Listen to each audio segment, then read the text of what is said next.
ছয়টি বিষয়ের যারা হেফাজত করবে আল্লাহর নবী তাদেরকে জান্নাতের গ্যারান্টি দিবে।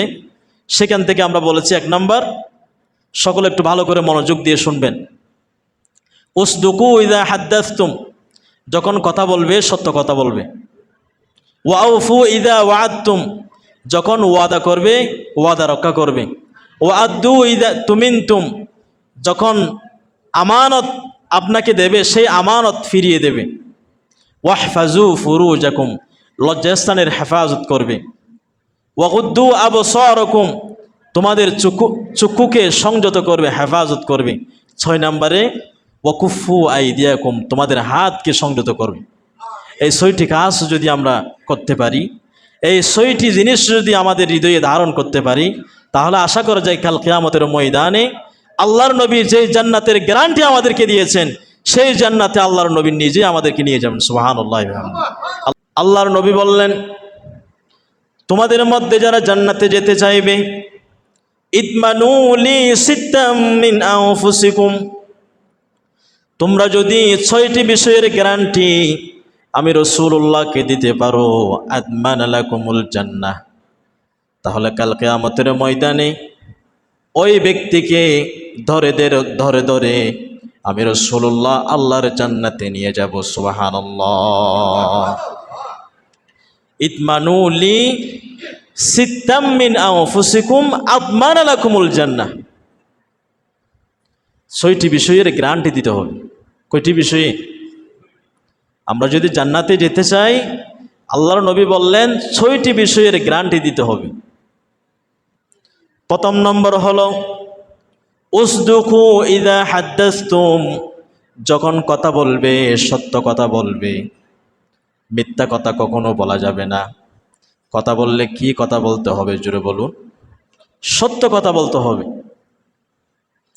সত্য কথা বলতে হবে। উসদুকু ইযা হাদ্দাসতুম, কথা বলার সময় সত্য কথা বলতে হবে, মিথ্যা কথা বলা যাবে না। আল্লাহ পাক রব্বুল আলামিন কুরআনুল কারীমের মধ্যে বলেন, ইয়া আইয়ুহাল্লাযীনা আমানুত্তাকুল্লাহ ওয়া কুলু কাওলান সাদীদা। আল্লাহ পাক রব্বুল আলামিন বলেন, ও ঈমানদারগণ, তোমরা যখন কথা বলবে আল্লাহকে ভয় করবে, আর কথা বলার সময় সব সময় সত্য কথা বলবে। হুকুম দিয়েছেন কে? উসদুকু ইযা হাদ্দাসতুম, কথা বলার সময় সত্য কথা বলতে হবে, আল্লাহকে ভয় করতে হবে। একজন মানুষ চাইলে সত্যকে মিথ্যা বানিয়ে দিতে পারে, আবার মিথ্যাকে চাইলে আবার সত্যও বানিয়ে দিতে পারে। সত্য মিথ্যা কথা বলার মাধ্যমে মানুষের মানহানি করা যায়। বাংলাদেশের ইতিহাসে এমন ঘটনাও ঘটেছে, চরিত্রবান মানুষদেরকে, বড় বড় আলেমদের নামে মিথ্যা রচনা করে তাদের চরিত্রকে হনন করা হয়েছে। ঠিক কিনা বলেন না? আল্লাহ পাক রব্বুল আলামিন বলেন, তুমি যদি ঈমানদার হও, তোমাকে সব সময় সত্য কথা বলতে হবে। আল্লাহ রাসূল সাল্লাল্লাহু আলাইহি ওয়াসাল্লাম বলেন, কুলিল হাক্ক ওয়ালাউ আলা নাফসিক, ও দুনিয়ার মানুষরা সত্য কথা বলো, সব সময় সঠিক কথা বলো, সত্য কথা বলো। যদি তোমার বাপের বিরুদ্ধে হয়ে যায়, তোমার নফসের বিরুদ্ধে হয়ে যায়, এরপরে সত্য কথা বলার জন্য নির্দেশ দিয়েছেন কে? কে নির্দেশ দিয়েছেন? সত্য কথা আমাদেরকে বলতে হবে। কুলিল হাক্ক ওয়ালাউ আলা নাফসিক, সত্য কথা বলো। সেটা তোমার বিরুদ্ধে গেলেও সত্য কথা বলতে হবে, আর তোমার পক্ষে গেলেও সেটা সত্য কথা বলতে হবে। এজন্য আল্লাহ রাসূল বললেন, ইদমানু লি সিত্তাম মিন আনফুসিকুম, যদি তোমরা জান্নাতে যেতে চাও 6টি বিষয়ের গ্যারান্টি তোমাদেরকে দিতে হবে। এর প্রথম নম্বর হলো উসদুকু ইযা হাদ্দাসতুম, যখন কথা বলবে সব সময় সত্য কথা বলতে হবে। সত্য কথা যদি বলো, কাল কিয়ামতের ময়দানে আশা করা যায় আল্লাহর নবী সুপারিশ করে আল্লাহর জান্নাত আপনাকে নিয়ে যান। সুবহানাল্লাহ বলবেন না? 2 নাম্বার, ওয়াউফু ইযা ওয়া'আদতুম, যখন মানুষের সাথে ওয়াদা করবে তখন সেই ওয়াদাটা তোমাদেরকে পূরণ করতে হবে। মানুষের সাথে ওয়াদা করলে, কথা দিলে সেই কথা রাখতে হবে। আপনি বলেছেন ভাই আমি আসরের সময় আসব, কিন্তু আসর চলে গেল, মাগরিব চলে গেল, এশা চলে গেল, রাত 10টা বেজে গেছে, এখনো আপনার দেখা নেই। এটা কি ওয়াদা রক্ষা হলো? আল্লাহর নবী সাল্লাল্লাহু আলাইহি ওয়াসাল্লাম বলেন, আয়াতুল মুনাফিকি সালাসা, মুনাফিকের আলামত হলো 3টি।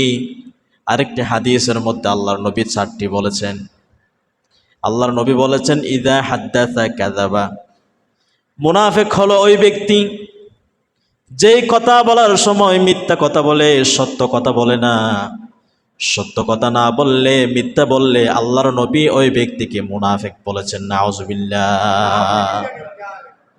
ইযা হাদ্দাসা কাযাবা ওয়া ইযা ওয়া'আদা আখলাফা। আল্লাহর নবী বলেছেন, কোনো মানুষ যদি মানুষকে কথা দিয়ে সেই কথা না রাখে, সেই ব্যক্তি ঈমানদার নয়, সেই ব্যক্তি মুনাফিক। সে ব্যক্তি কি? মুনাফিক।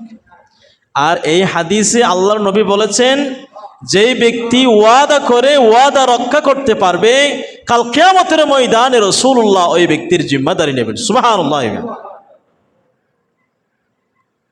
মুনাফিকদের আরেকটি আলামত হলো ওয়াইদা তুমিনা খানা, কোন মানুষ যখন আমানতের খেয়ানত করবে, আল্লাহর নবী বললেন সেই ব্যক্তি ইমানদার থাকে না, তখন সেই ব্যক্তি মুনাফিকদের অন্তর্ভুক্ত হয়ে যায়। আমানতের খেয়ানত করলে সেই ব্যক্তি মুনাফিকের অন্তর্ভুক্ত হয়ে যায়।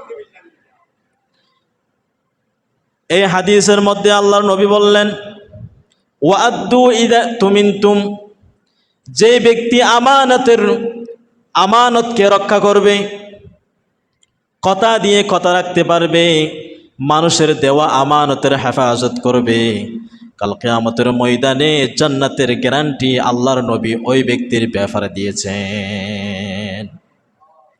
ওয়াদ্দু ইযা তুমিনতুম, আমানতের খেয়ানত করতে হবে। আমানত কি?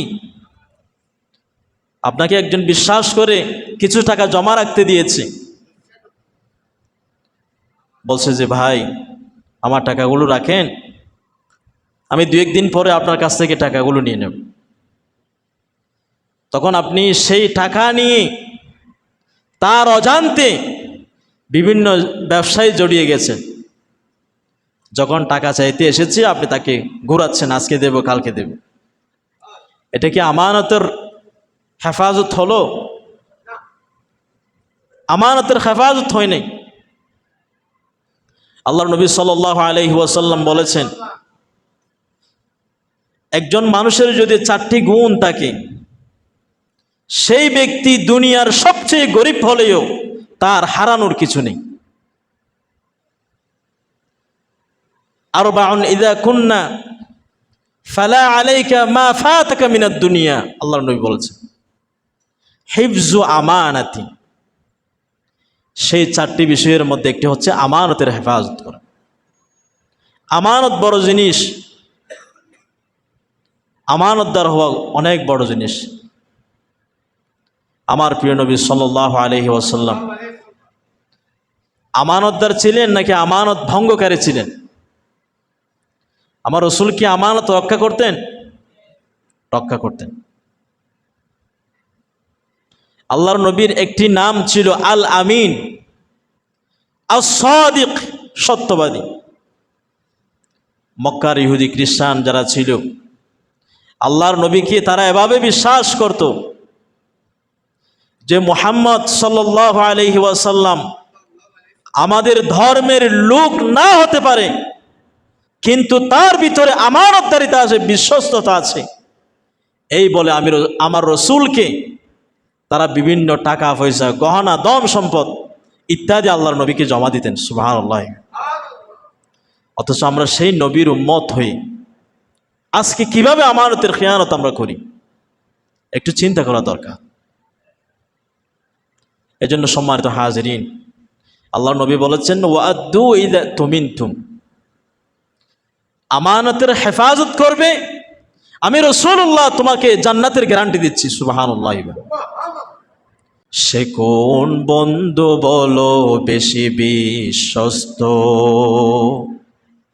সে কোন বন্ধু বলো বেশি বিশ্বস্ত, তার কাছে মন খুলে দেয়া যায়, কার কাছে সব কথা বলা যায়, হওয়া যায় বেশি বিশ্বস্ত। তার নাম,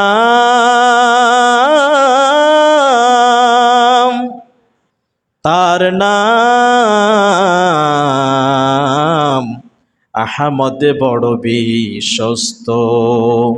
সে কোন বন্ধু বলো বেশি বিশ্বস্ত। দুনিয়ার মধ্যে সবচেয়ে বিশ্বস্ত মানুষ ছিল আল্লাহর নবী সাল্লাল্লাহু আলাইহি ওয়াসাল্লাম। তার আদর্শ না থাকার কারণে আমাদের আমানতদারিতা আজকে নষ্ট হয়ে যাচ্ছে। এজন্য আল্লাহর নবী বলেছেন, আমানতের খেয়ানত করুন। ওয়াল্লাযীনা হুম লিআমানাতিহিম ওয়া আহদিহিম রাউন। সূরাতুল মুমিনুনের মধ্যে আল্লাহ সুবহানাহু ওয়া তাআলা ঈমানদারদের কিছু গুণ আল্লাহ বর্ণনা করেছেন, সেখানে একটি হচ্ছে আমানতের হেফাজত করা। ওয়াল্লাযীনা হুম লিআমানাতিহিম ওয়া আহদিহিম রাউন। এই হাদিসও আল্লাহর নবী আমানত রক্ষার কথা বলেছেন।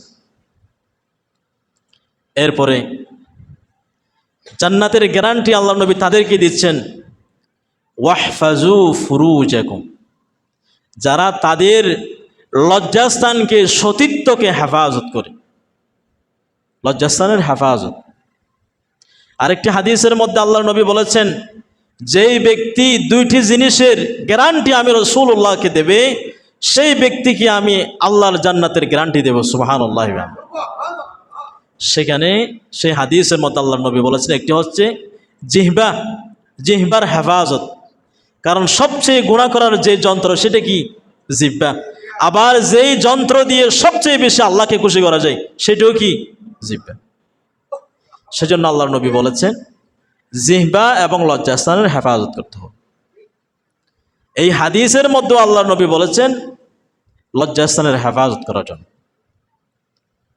এরপর 5 নম্বর, ওয়াগুদ্দু আবসারাকুম, তোমাদের চোখকে হেফাজত করো। কাকে? চোখকে হেফাজত করো। আবার গুনাহ বেশি করার জন্য এই 2 চোখ বেশি কাজে লাগাই আমরা। মোবাইলের মধ্যে যখন খারাপ একটা জিনিস আছে আমরা চোখ দিয়ে দেখি না? চোখ দিয়েই তো আমরা দেখি। একজন উলঙ্গ নারী রাস্তা দিয়ে হেঁটে যাচ্ছে, আমরা চোখ দিয়েই তাকে দেখি। আবার আল্লাহ পাক রব্বুল আলামিন কুরআনুল কারীমের মধ্যে বলেছেন, আলাম নাজআল লাহু আইনাইনি ওয়া লিসানাও ওয়া শাফাতাইন ওয়া হাদাইনাহুন নাজদাইন। ও বান্দা, আলাম নাজআল লাহু আইনাইন, আমি কি তোমাকে 2টি চোখ দিই নাই? আল্লাহ কি আমাদের 2টি চোখ দেন নাই? চোখ কে দিয়েছেন? আল্লাহ দিয়েছেন। ওয়ালাহুম আ'য়ুনুল লা ইউবসিরুনা বিহা, আল্লাহ সুবহানাহু ওয়া তাআলা সূরাতুল আরাফের মধ্যে বলেন, যারা চোখ দিয়ে ভালো কিছু জিনিস দেখে না, আল্লাহর কোরআন দেখে না, আল্লাহর নবীর হাদিস দেখে না, আল্লাহ পাক রব্বুল আলামিন সেই সমস্ত চোখকে জাহান্নামে দেওয়ার জন্য বানিয়েছেন। নাউযুবিল্লাহ। ওয়ালাকাদ যারানা লিজাহান্নামা কাসীরাম মিনাল জিন্নি ওয়াল ইনস লাহুম কুলুবুন লা ইয়াফকাহুনা বিহা ওয়া লাহুম আ'য়ুনুন লা ইউবসিরুনা বিহা ওয়া লাহুম আযানুন লা ইয়াসমাউনা বিহা উলাইকা কাল আনআমি বাল হুম আযাল। যারা আল্লাহর চোখ দিয়ে অশ্লীল জিনিস দেখে দেখে সময় পার করছে, কোরআন দেখে না, হাদিস দেখে না, ইসলামী সাহিত্য পড়ে না, তাদের জন্য কাল কিয়ামতের ময়দানে কঠিন শাস্তি অপেক্ষা করছে। সম্মানিত হাজিরিন, এজন্য আসুন, আল্লাহ নবী বলেছেন ওয়াগুদ্দু আবসারকুম, তোমাদের চোখকে হেফাজত করো। সর্বশেষ 6 নাম্বার, আল্লাহর নবী বলেছেন ওয়াকুফু আইদিয়াকুম, তোমাদের হাতকে সংযত করো। হাতকে কি করো? সংযত করো। কারণ এই হাত দিয়েও আমরা গুনাহ করি কি না? কলমের কোচা মেরে, সত্যকে মিথ্যা বানিয়ে, নিরপরাধ মানুষকে ফাঁসির রায় দিয়ে আমরা ঝুলিয়ে দিই, ঠিক কিনা বলেন না? এই হাত কাল কিয়ামতের ময়দানে আপনার বিপক্ষে সাক্ষী দেবে। সূরা ইয়াসিনের মধ্যে আল্লাহ পাক রব্বুল আলামিন বলেন, আল-ইয়াওমা নাখতিমু আলা আফওয়াহিহিম ওয়া তুকাল্লিমুনা আইদিহিম ওয়া তাশহাদু আরজুলুহুম বিমা কানু ইয়াকসিবুন। আমি সেদিন তাদের মুখমণ্ডল সেলাই করে দেব, মুখ বন্ধ করে দেবে সেদিন। এই হাত দিয়ে কি করেছো? সত্যকে মিথ্যা বানিয়েছো। সেই হাত আল্লাহর সামনে, লক্ষ কোটি কোটি মানুষের সামনে এই হাত বলে দেবে, আল্লাহ এই একজন নিরপরাধ মানুষকে কলম দিয়ে লেখে ফাঁসির রায় দিয়েছে, বাঁচার কোনো সুযোগ আছে? এজন্য আল্লাহর নবী বলেছেন ওয়াকুফু আইদিয়াকুম, তোমাদের হাতকে সংযত করো। হাত দিয়ে মানুষকে আঘাত করো না। আপনার শরীরের শক্তি আছে বলে ঠাস করে শট মেরে দিলেন, এই শটের হিসাবও কার কাছে দিতে হবে? আল্লাহর কাছে দিতে হবে। এগুলো তখন বুঝবেন না, চোখ যখন বন্ধ হয়ে যাবে তখনই বুঝতে পারবেন।